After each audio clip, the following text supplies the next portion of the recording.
Okay, so today's going to be a little bit jacked up because in about an hour I've got to leave because I got to go to a doctor's appointment trying to figure out what's happening with my right leg because I'm having this weird kind of spasm things and it's just kind of flipping me out. So I'm going to kind of get through the lecture, kind of rush through it a little bit, and then basically I'm going to leave and then you guys I'm going to give you this big massive assignment, which, listen to me, is not due until Friday. Okay, it's not due until Friday. But this is just like there's like 20 problems, and they're all kind of rather difficult. So I'm just telling you in advance. So basically, as soon as the sub gets in here at 8:35, I'm heading out to the doctor, and then you're going to have that time to work on it. And then we're going to, and some of this stuff you're just not going to know how to do because there's another part of the lecture that I have to get tomorrow. Okay, but at least a lot of this you'll be able to get a good start on. Okay. Yes. Is there a spot you can tell us like how far we can get to, so that way we don't get to a problem? We're just sitting there trying to figure it out. Yeah, I'll be able to tell you. Okay. Because part of that's going to determine how far I get today. Okay. So I don't know that answer yet. Okay. Uh-oh. But I know there's like some that I know you won't be able to make any sense of. So like there's this one that's called the Lagrange points, and that will make no sense until I give you a visual of that tomorrow. Okay. All right. So yesterday we said when Kelsey had her hair up in her bun, and so I had to draw her differently now because her hair was down. So yesterday we said, okay, hey, fundamentally, every part of Kelsey, every proton, electron, neutron, is attracted to every electron, proton, and neutron that makes up the Earth. And we could go through, we could calculate that attraction with every particle, and it would just be a huge waste of time. So here's option number 2. We're going to treat Kelsey as what's known as a point mass, okay? So we're going to treat Kelsey like we're going to shrink her down into one single solitary point. Like she's just one particle, okay? And we're going to let her be right here. And then we're going to do the same thing with the Earth, okay? So we're going to take this big rock that we're on, and we're going to shrink it down to it's a single point right here. Now, at this point, we can use Newton's law of universal gravity. Because now we have 2 points, instead of a proton and a proton, we're going to go, oh, here's Kelsey as a point, here's the Earth as a point, okay? Now, this is going to be important as we go through this. When you're calculating things with like large planets, okay, or moons or whatever, it's always a center-to-center distance. It's never a surface-to-surface distance. And the reason you always treat it as a center-to-center distance is because we're treating things as being point masses, okay? So if you're standing here at the surface of the Earth and we're trying to find a gravitational attraction towards you, you're not going to say, oh, well, Kelsey's standing on top of the Earth, therefore the distance is 0 because she's at the surface of the Earth, okay? You always treat everything as a point mass, and everything always is a center-to-center distance in terms of the calculations. No exceptions, okay? So here's what we're going to do. So we've got big G, 6.67, times 10 to the negative 11th newtons meters squared over kilograms squared. Then we have the mass of Kelsey, 50 kilograms.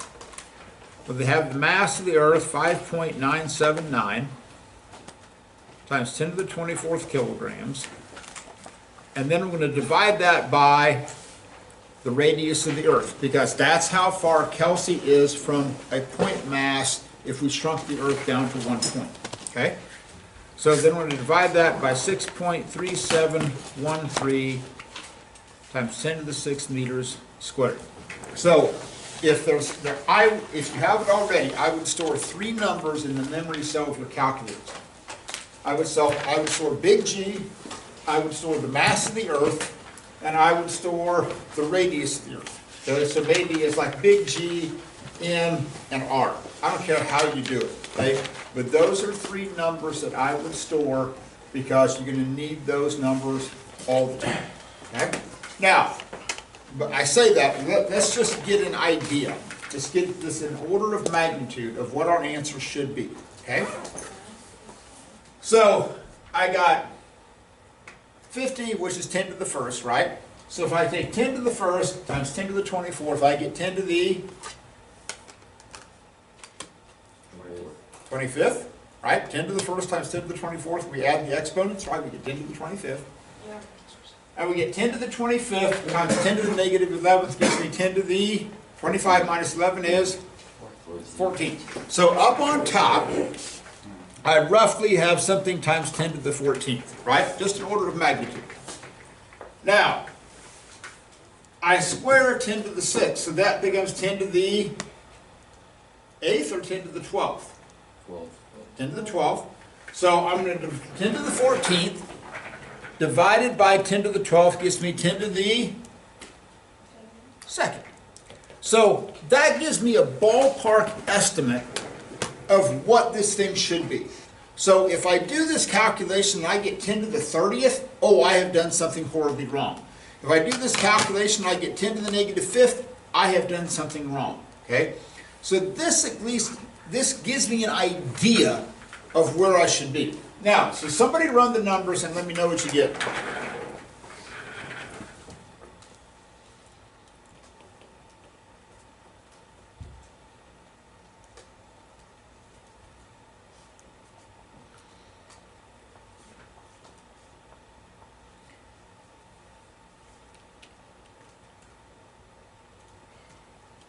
And make sure that you type that in as like e to the negative 11th and not times 10, because it will completely screw up your order of operations.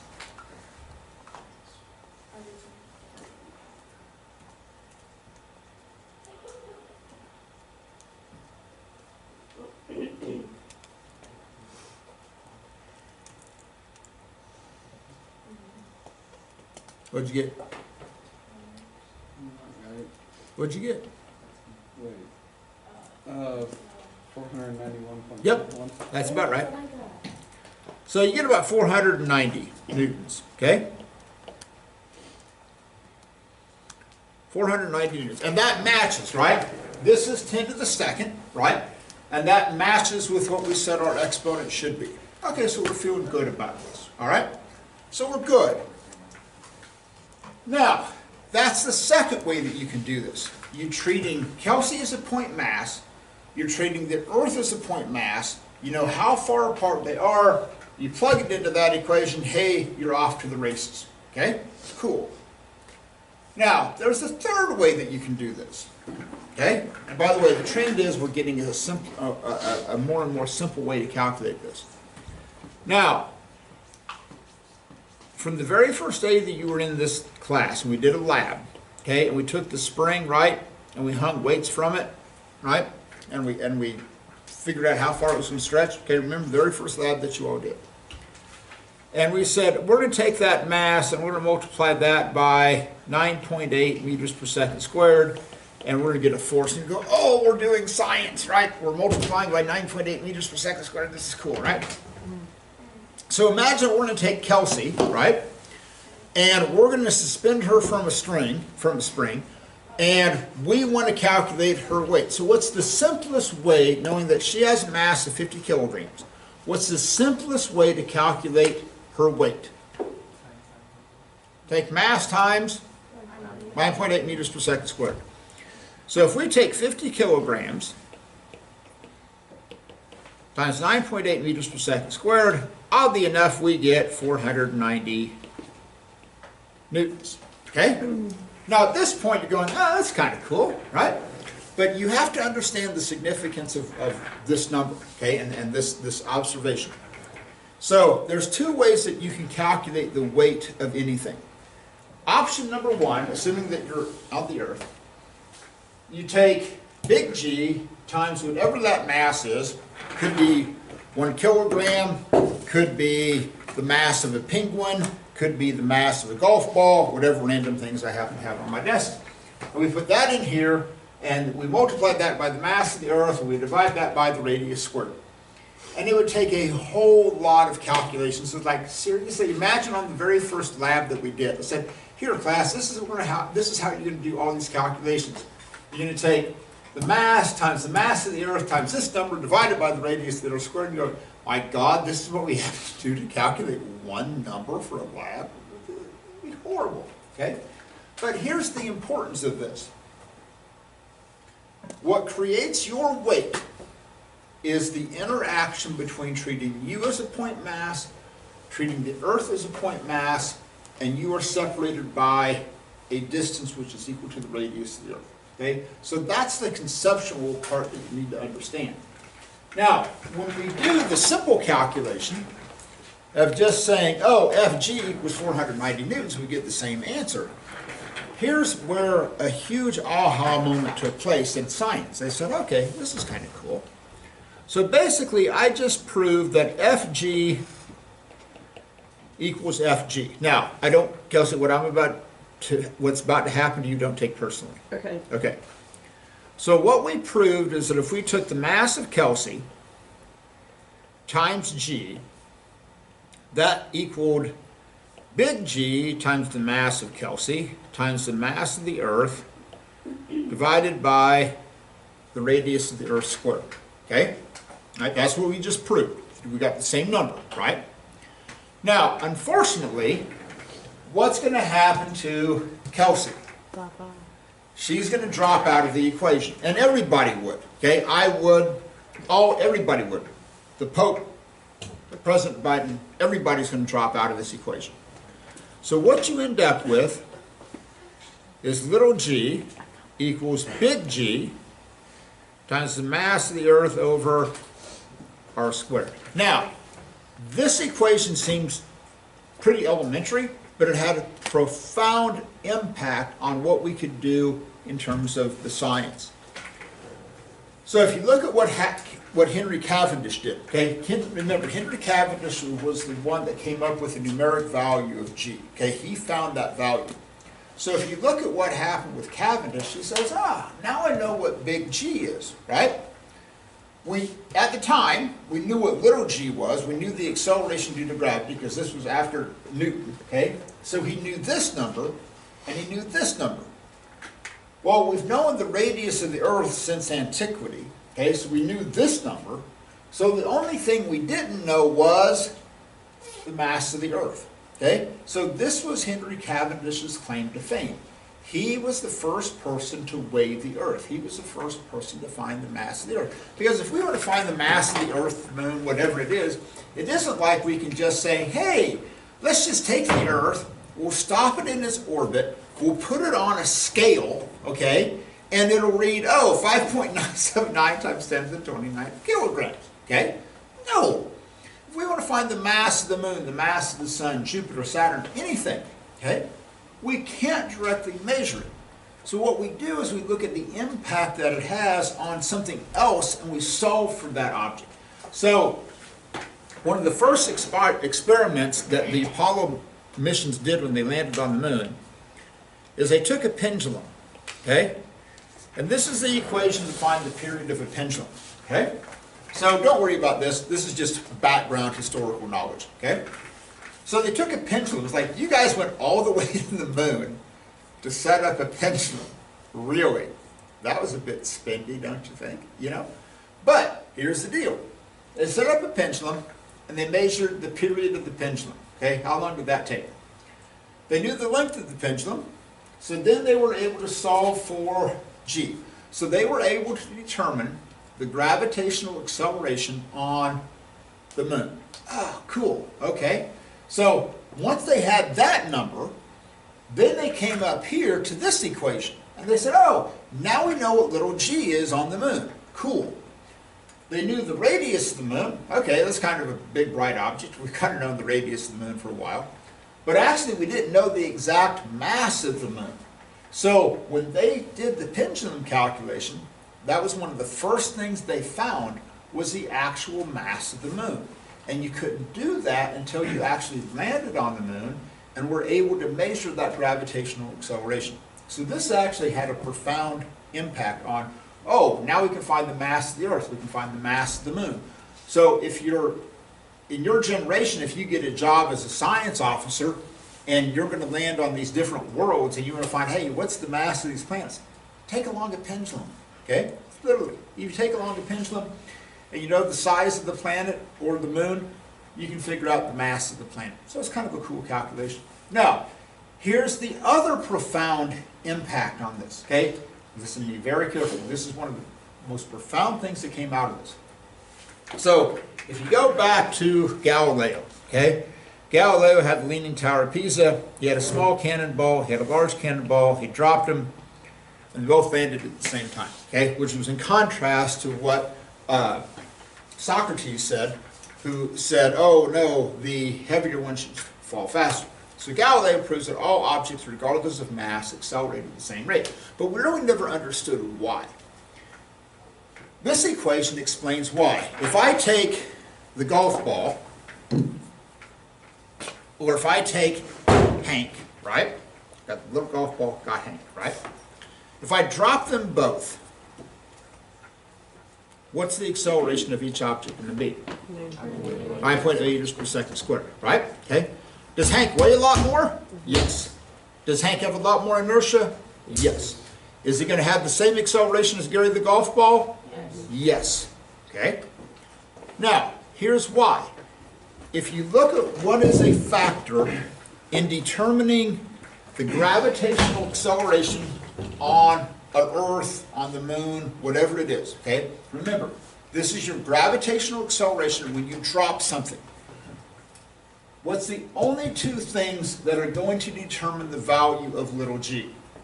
What are the only two things you need? Mass of what? What's falling, or the mass that it's falling towards? That's it. You need the mass that it's falling towards, and then what else do you need to know? The radius of that planet. Okay? Notice that the mass of what you drop isn't a factor. So Kelsey and I could both stand up here on top of the table. We could jump off at the same time. Okay? The only thing that's going to determine the acceleration of either one of us is the mass of the Earth and how far we are from the center of the Earth. That's it. Okay? My mass doesn't matter. Kelsey's mass doesn't matter. So this is why when you drop things, everything accelerates at the same rate. So this is this huge aha moment in science where we're going, oh, this is cool. Now this all makes sense. Because the mass of what's falling doesn't matter. Now, here's the other reality. R is the radius of the planet. The radius of the Earth actually changes. Okay? So if you're here in Kansas versus if you're in Colorado, so if you go to Colorado, okay, Mile High City, right? Denver, Colorado is at a higher elevation. So technically, little g in Denver, Colorado is a little bit less than what it is here in Wichita, because of the fact that Denver is a slightly higher elevation. Really not anything that's noticeable, but it is going to have an impact. You go to Mount Everest, okay? Oh, you're on top of Mount Everest. Oh, that's kind of cool, right? You climb to the top of Mount Everest. G on the top of Mount Everest is going to be a little bit less than what it is in Denver, because you're going to be a little bit higher. Now, it might be like 1/100th of a value, okay? Not very much. But here's what I want you to understand. Little g changes depending upon where you are on the Earth. And we always use 9.8 meters per second squared because that's a good approximation. Okay? So technically where you are on the Earth changes it. Now here's the other reality, is that if you look at, here's the Earth, okay, and you have a satellite that's orbiting around the Earth, okay, little g up there at a certain altitude is going to be less than what it is here. It might be 9.6, it might be 9.5, depending upon the situation. So 9.8 meters per second squared is only at the center of, or excuse me, when you're standing at the surface of the Earth. If you're any distance above the Earth, little g is going to become smaller. So the maximum g you're going to get is at the surface, like kind of right here. You go any higher than that, little g is going to drop. Got that? Good? Grand? Fantastic. Okay. Now, we're going to take Kelsey, and we're going to put Kelsey in orbit around the Earth. Okay? Now, let's talk about what happens when something is in orbit. All right? So, here's the Earth, and this is so not to scale, but just stay with me, okay? And we're going to have a cannon, and we're going to shoot Kelsey out of the cannon, okay? It's going to be cool, okay? So we're going to shoot Kelsey out of the cannon, and it's kind of like me taking this golf ball and throwing it, right? So if I throw the golf ball and I give it just a little bit of horizontal velocity, okay, it travels a certain distance. So Kelsey would go something like this, okay? Now, if I throw it faster, what happens to the distance that it travels? It increases, right? Okay, so if I throw it faster, right, it travels a greater distance. So if we shoot Kelsey out faster, she's going to land somewhere out here, right? So if we keep increasing her velocity as she gets launched, she's going to travel faster and faster and faster. If we hit just the right velocity, what's going to happen? She's going to be in orbit, okay? And then she's going to come back around and hit the backside of the cannon, okay? We'll take the cannon down because, you know. So when something's in orbit, it looks like it's floating. So if you've seen footage of like people in the International Space Station, the Apollo missions, it looks like they're in zero gravity. They're not in zero gravity. They're just in this continuous state of free fall around the Earth, okay? So this is what's going to be important. When something's in orbit, you are not in zero gravity. Because if we launched Kelsey and there was no gravity, what would Kelsey do? She'd go in a straight line, okay? She would go off like this. So the irony of it is when people say, oh, people are in space, they're in zero gravity, like, you can't orbit the Earth in zero gravity, okay? Because there would be no force to make you travel in a circular path because there would be no force to create that centripetal motion. Now, here's the little geological fact. To make this happen, you need to be traveling at about 8,000 meters per second. And the reason that you need to travel at about 8,000 meters per second is because if I drop a ball, or anything, Kelsey, and I let it fall for 1 second, it falls about 4.9 meters. Because if you look at like distance equals 1/2 AT squared, so if you have 1/2 times 9.8 meters per second squared times 1 second squared, you get 4.9 meters. It's about twice as high as the ceiling. So here's your geometric fact about the Earth, which is not flat, by the way. So if you travel 8 kilometers, 8,000 meters, which is about 5 miles, if you travel 5 miles, the Earth curves out from underneath you about 5 meters. So she has to be going 8,000 meters per second. So that way, as the Earth curves out from underneath her at the same rate at which she falls. Okay?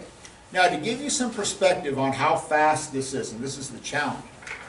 So 8,000 meters per second is about 5 miles per second. So imagine Kelsey is up at 53rd and Maze Road. Okay? So we're going to launch her, and she's going to go down to 45th, then 39th, 27th, no, 37th, 29th, 21st, 13th Street. So she's going to go from 53rd Street down to 13th Street in 1 second. Okay? That's how fast she has to be going to be in orbit. So she's hauling the mail, right? So that's the challenge of launching something into orbit because it has to be going so incredibly fast. So when you're in orbit, you're just in a state of free fall. So when Kelsey's in orbit, is there a centripetal force acting on her? Yes, because if there isn't, she's going to go in a straight line. So what's the source of that centripetal force? Gravity. Oh. So we're going to let gravity equal the centripetal force. Okay? Here we go. So if we want to calculate the gravitational force, we're going to use the big version of this. We're going to use big G, mass of Kelsey, times the mass of the Earth divided by r squared. Now, the first time we're going to do this, we're going to deal with the one that involves centripetal motion, that involves period. Okay? So that would be mass of Kelsey, 4 pi squared r divided by t squared. Now, again, no offense to Kelsey. It would happen to any of us. What's going to happen to the mass of Kelsey? She's going to cancel out. So what that means is that if you're dealing with a satellite, International Space Station, whatever it is, I will never, ever, ever give you the mass of the satellite. I never will. You know why? You don't need it. It cancels out of the equation, okay? It's always the mass of what the object is at the center of that orbit. It's never the mass of what is in orbit, okay? So I will we're going to calculate like the velocity and time period of the Lunar Command Module as it orbits around the moon or around the Earth. I will never give you the mass of that value. It doesn't matter. So whether it's Kelsey, whether it's me, whether it's a small satellite, whether it's the International Space Station, doesn't matter, okay? Does not matter. What matters is what's at the center of that orbit. So, mass of Kelsey is going to cancel out, okay? So now, I'm going to cross multiply. So I'm going to have big G mass T squared equals 4 pi squared, and this is the pirate's favorite equation because you have r cubed, okay? So this is the version of this equation that I have right here on this equation sheet. So this is like this is the most versatile equation of all that you're going to have. So if there was ever like a Swiss Army knife equation, okay, that you could use to do planetary motion, this is it, okay, because you can do so many things with it. So, like for example, if you know the orbital period and the mass of the planet or the moon, you can figure out, oh, what's the size of, what's the radius of that orbit. If you know the orbital radius and you know how long it takes for, like, for example, like our moon, like let's say, wow, what's the mass of our Earth? We lost it. What are we going to do? So what we could do is if we knew how long it took our moon to orbit and we knew the radius of the moon, we could find the mass of the Earth. So this is how we find like the mass of Saturn and Jupiter, is that we made observations about their moons. Oh, okay, right. Because if we want to find the mass of Jupiter or Saturn, again, it isn't like we can go there and go, okay, we'll just send out a space probe with a big scale, and we'll take Saturn and we'll put it on the scale and go, oh, here it is, okay? Or it isn't like we get a really good telescope and we stare at Jupiter or Saturn or anything, and there's like a manufacturing plate on it that says, oh, manufactured, July 4th, 5,000 whatever, okay? And here's what it's made of, and here's its mass and everything else, okay? No, we had to figure all of that out.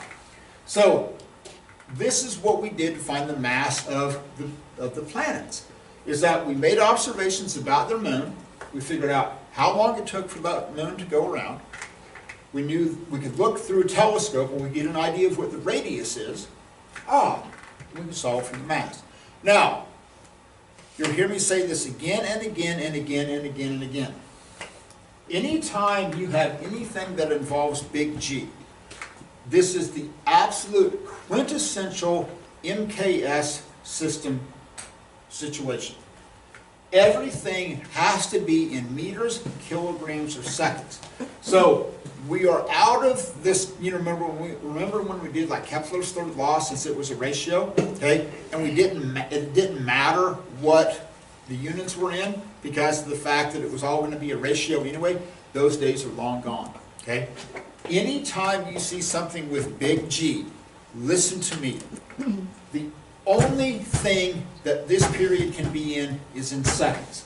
That mass of the planet has to be in kilograms, and that radius has to be in meters. It can't be in astronomical units, it can't be in kilometers, it has to be in meters. So make a huge note, like on your notes, going, hey, look, folks, here's the reality. You have to be in the MKS system. Now, I'm a jerk. Odds are, especially what you're going to struggle most is with the period, because I'm going to go, hey, the orbital period of the moon is 27 days. And you're going to be tempted to plug in 27 days. You can't. It isn't the radius that you struggle with. It isn't the mass. What you're going to struggle with most is forgetting to convert the orbital period into seconds. Okay. So, this is the Swiss Army knife equation, because you can solve it for so many things, right? So let's say that you've got Here's our Earth, and let's say that Kelsey is orbiting at a radius of 120 kilometers above the Earth, and we want to figure out how long it's going to take Kelsey to make one orbit around the Earth, okay? So, the first thing that we need to do is solve this for t. So how are you going to get t by itself, Mr. Taylor? T for Taylor. So what am I going to do? Divide by GM. Okay? And then what? Square root that entire side. And then I'm going to take the square root of that. That's going to equal t. Now, sometimes you'll see this equation written as like this. 2 pi times the square root of r cubed over big GM. Okay? Because sometimes you'll see it written, or they'll pull out that the square root of 4 pi squared is 2 pi. So sometimes you'll see this equation written like this. It's the exact same equation. Okay? All we did was pull out the 2 pi. I don't care which version that you use. I don't care. Okay? But here's the two mistakes that you're going to make. You're going to forget the square of pi, and then you're going to get done, and you're going to forget to take the square root. Okay? That's what's going to be the most common mistake. Now, let's talk about this radius. You got 120 kilometers, that's about 50 miles, okay? So, on a relative scale, everybody says, oh, things in orbit are so far out from the Earth, okay?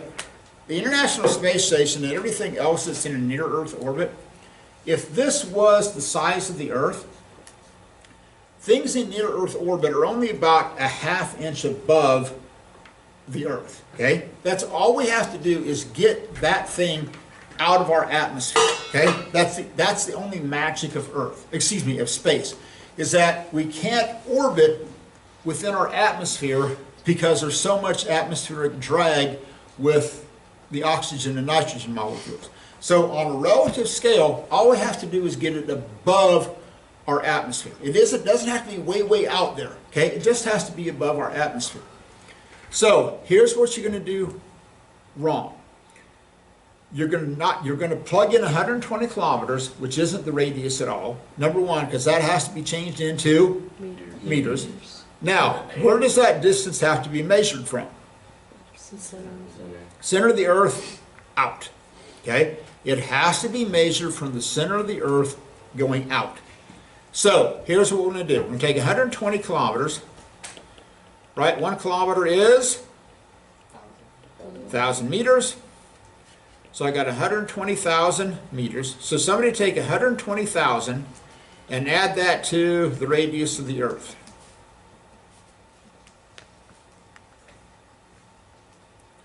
Six point something. This is why you want to have the radius of the Earth stored. So what do you get? 6.49. Are there any other digits past that? Yeah. Give me all of these digits. Okay, 6, 4, 9, 1, 7, 0, 1, 7? 0, 0. Okay, well, times 10 to the 6th. Here's the deal. When you're doing these sub-calculations of radius, period, whatever, do not round them, okay? Do not round your sub-calculations. You keep everything, and then you round when you get to the end, okay? So, like, don't round that to 6.49. You keep all of those digits. You round when you get to the end, okay? Now, so we're going to go, all right, period is going to be 4 pi squared, the radius, which is 6.4917 times 10 to the 6th. That's going to get cubed. Then I'm going to divide that by 6.67 times 10 to the negative 11th. And then the mass of the Earth, 5.979 times 10 to the 24th kilograms. Now, tomorrow we'll do the order of magnitude calculations because I want to hurry and get through this. So here's the deal. This will make sense tomorrow. Anytime you do near-Earth orbits, whether it's the Earth, whether it's the Moon, doesn't make any difference. The orbital period should be something times 10 to the 3rd seconds, all right? So whenever you do a calculation of orbital period, it should, whether it's the Moon, whether the Earth, doesn't make any difference. It should be something times 10 to the 3rd, okay? Something times 10 to the 3rd. If you get 10 to the fourth, if you get an answer less than 1, that's even worse. Because like, okay, you're going to tell me this thing is going to go all the way around the earth in less than a second. Cool. No. Okay? So it's an easy number to remember. It should be something times 10 to the third. Now, since you all have calculators, crunch me this number and let me know what you get. This is the beauty of calculators, guys. Not to sound like, oh, when I was in school story, but literally, my high school physics teacher wouldn't let us use calculators, and we didn't have to actually square root it, but we had to like get it to like the square root of whatever was underneath there. So what'd you get? 4.20 times 10 to the third. 4 point what? 20 times 10 to the third. Times 10 to the third. Now, Or 5, sorry, 5.2. My bad. a 5.2? Yeah. Okay, there's a big difference there. Mm-hmm. Times 10 to the third seconds. Okay? And tomorrow, when I have more time, we'll go through that order of magnitude calculation. So, make sure, let me give you a hint, make sure that you all can do this on your calculator, that you're feeling good about this. I don't want you to get on this assignment and go, oh my God, I don't know how to do this. So make sure that you all are using your calculators and you can get that same answer. Now, hey, do me a favor, take that answer and divide that by 60 so we can figure out how many minutes that is. 86.7 minutes. So about 90 minutes, okay? About 87 minutes, okay? And that's typical of things that are in near Earth orbits, okay? So you're gonna make a lap about every hour and a half. So here would be the cool thing, okay? If I had superpowers and we didn't have an atmosphere. So here would be the ultimate physics demo. We could go outside and I say, at the beginning of class, I'm gonna say, okay, I'm gonna take my Newton's apple and I'm gonna throw it, okay, with my superhuman strength. And I'm gonna put it into orbit, okay? And we're gonna come back about an hour and a half later, and I'm gonna put my hand up and then I'm gonna catch it, because it's gonna take about an hour and a half to go all the way around the Earth. So that's what's gonna happen. Now, think this through. Look at the ramifications.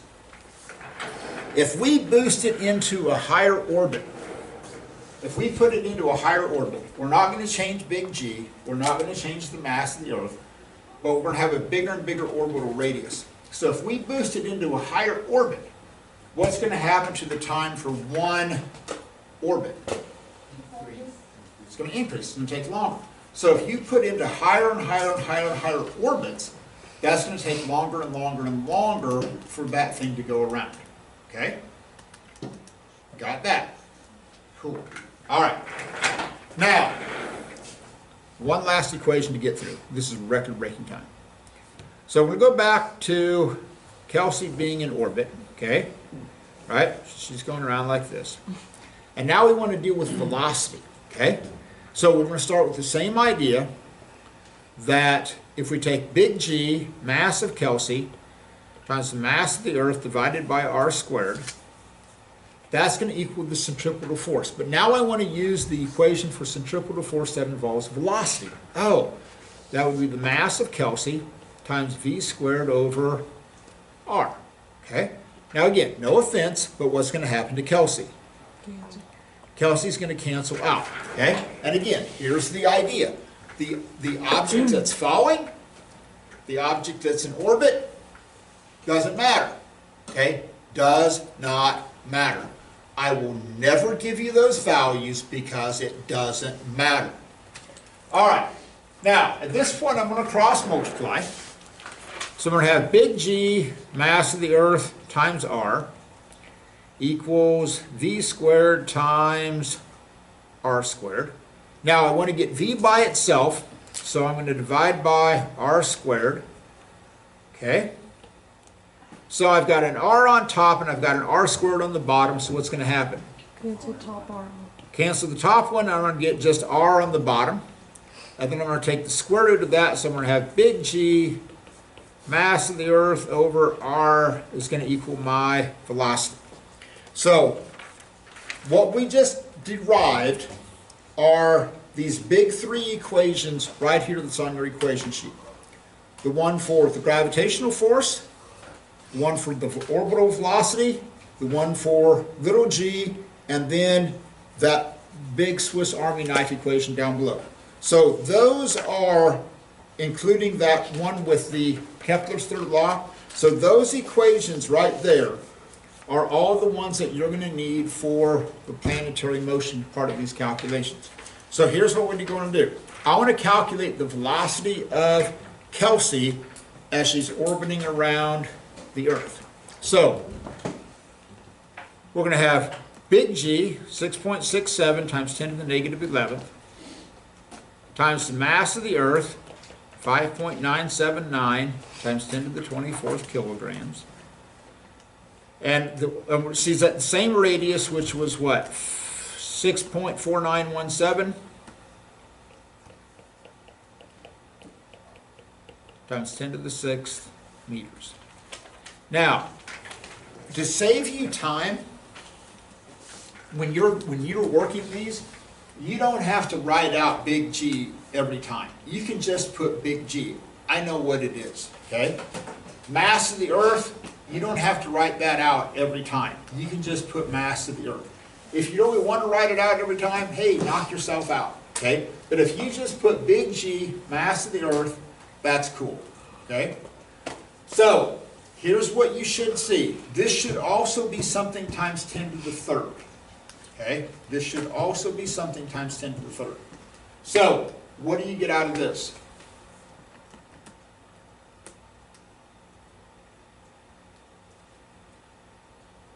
7.84 times 10 to the third. 7.84 84. times 10 to the third meters per second. Now, here's the beauty of this. Notice that your velocity is also 10 to the third. So this is an easy number to remember. So when you calculate orbital velocity, or if you calculate orbital period in seconds, both of those should be something times 10 to the third. Okay, so you don't even have to remember different numbers. Okay, orbital period, orbital velocity, whether it's the moon, whether it's the Earth, they're going to be something times 10 to the third. Okay, it isn't like, oh, one's 10 to the second, one's 10 to the fourth. Okay, they're both going to be 10 to the third. Okay, now play the what if game. If we put Kelsey into a higher and higher orbit, what's going to happen to her orbital velocity?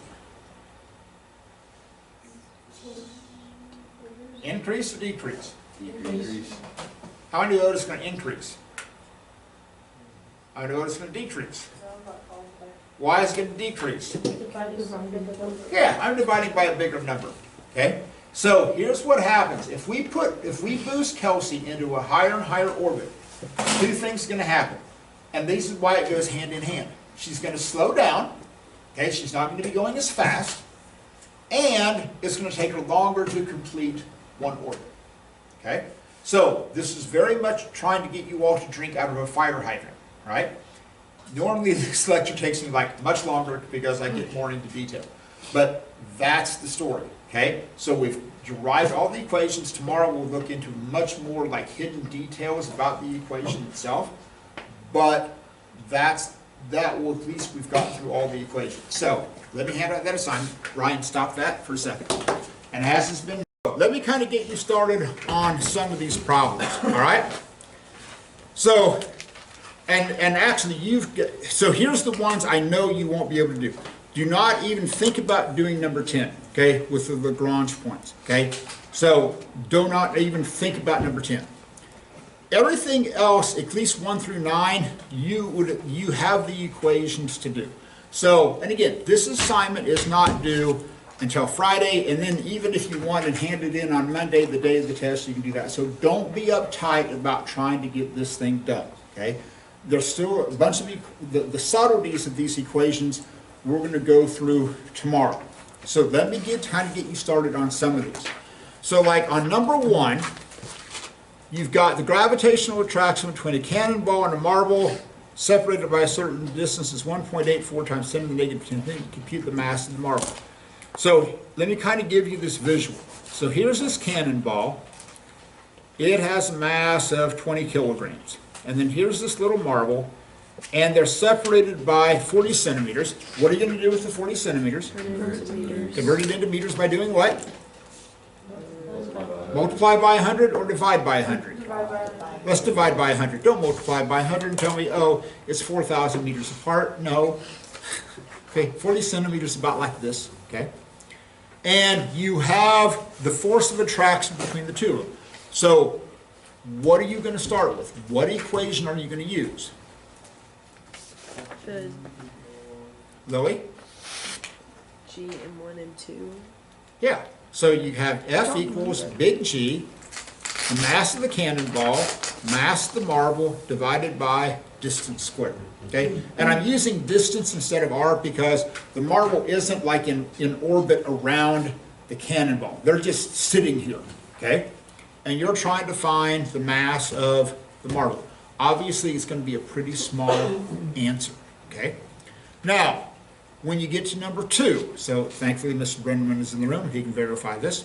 So on number 2, you got, suppose 2 identical spheres separated center to center by 1.2, experience a gravitational force of 1 times 10 to the negative 4th, compute the mass of each sphere. So again, you're going to start with this equation, F equals big G m1 m2 over d squared. Okay, you're going to start with that. So if you let one mass equal x, then what's the other mass going to be? X. Why? What do you know about the two masses? They're identical. Okay? Now, if one was twice the mass, then what would you do? 2x. If it was 3 times, you'd do 3x. Now, when you multiply x by x, and any of you get this wrong, I'm going to blame the math department. So when you multiply x by x, do you get x squared or do you get 2x? X squared. Thank you. Allah be praised. I don't have to do that in the math department, okay? Because I'm surprised at the number of kids that go, oh, that's 2x. Fu, did you say 2x? He did on purpose. Oh, Fu. Don't make me count. Okay. And then you divide by d squared, okay? So this is going to be x squared. Now, here's the other thing. I beg of you, solve these equations first, okay? Don't put in the numbers. It's going to be so much easier to solve this using like G and force as opposed to trying to write out these numbers. Solve the equations first. You're not in an Algebra 1 class in Mr. Brenneman's, okay? You're running with the big dogs. Solve the equation first before you put in the numbers. Okay, one last one, then I gotta go.